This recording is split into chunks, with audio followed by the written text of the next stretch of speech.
How does the body work? What can go wrong with the body? For each person, it's a whole new story. His quest was to learn and help people from what he learned. Once you have your eyes read, you get to science. I mean, it's shocking.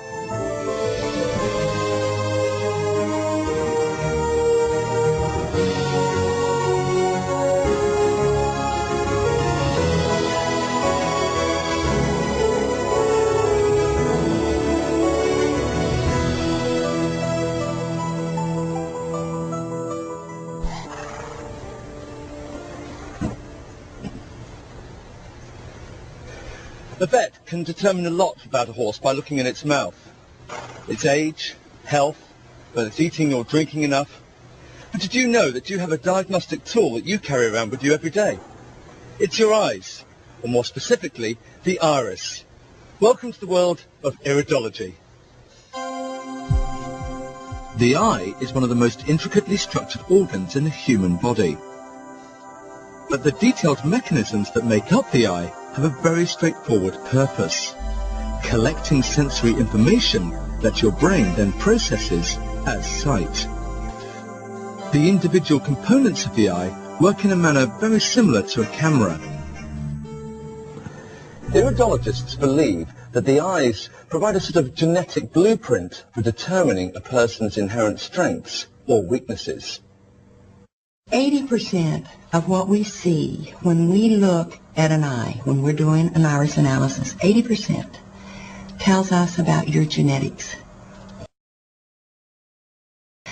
Where are your inherited weaknesses? Where are your inherited strengths?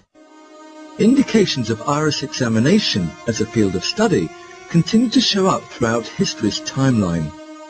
We've seen information about iris study on old runes back in the 1600s. Runes are characters that make up an alphabet utilized by ancient Germanic tribes. Evidence of their past use has been found throughout Northern Europe, Scandinavia, the British Isles, and Iceland. For centuries, the study of iris markings and their meanings were mainly documented by medical practitioners. Upon earning his medical certification, Ignaz von Pexley had ample opportunity to study the appearance of a patient's iris before and after surgery. The information he recorded while performing innumerable autopsies was instrumental in creating his eye chart, which was published in 1880. He continued to be fascinated by the irises of many injured patients in the surgical ward. While treating a patient with a broken leg, von Pexley noticed markings or streaks in the patient's eyes and recalled his incident with the owl. He became certain that the iris mirrored tissue changes and the effects of the illness and or injuries upon the different bodily organs. Jensen began to travel extensively in search of more knowledge and information. His search took him all over the United States and to 65 countries around the world. He observed the lifestyles and eating habits of various people, and each place he visited provided different health secrets.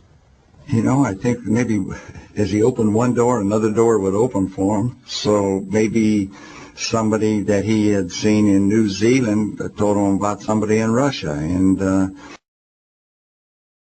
Hansa, or wherever it is, and that's where he would go. He was very interested in longevity and what would help people live long, healthy lives. And so he had researchers all around the world going and bringing stories from people like from Russia. We had letters come in with birth certificates from people that were 140, 150 years old. Throughout his decades of medical practice, Dr. Jensen guided over 350,000 patients down the path to better health.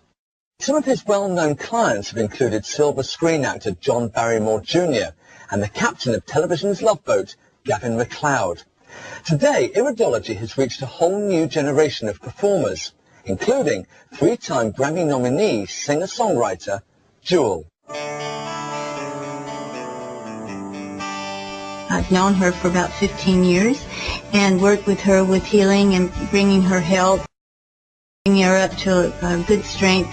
I had never heard of iridology before I met Ellen. I was wanting to believe in iridology because it's a great idea that you don't have to cut yourself open to be able to see the health of an organ, but I was pretty skeptical. When she told me about it, it sounded like palm reading, it sounded a bit dodgy.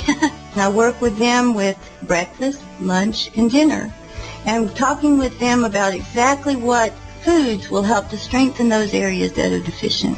Initially, when I started working with Ellen, a lot of it was simply education. We really are not taught about what we eat and how that affects our body. When she first went on the road with singing, she had to learn about how to eat healthfully to support herself and to support her body so she would be really, really strong. Once she does it, once you have your eyes red, it's a science. It's shocking. I didn't even tell her I had sick kidneys. We did a lot of work with using juniper berry tea and cleansing and eating lots of vegetables, and it really helped her to heal her kidneys. I always had been told that we don't know what's wrong with you, we don't know why your kidneys, nothing's showing up, your kidneys should be fine, you shouldn't be getting these infections. Whereas with Ellen, it sort of looked like the whole body, it was all playing into each other, and it was like, we can do something about this. So it felt like something I could build on instead of just being told there was nothing I could do.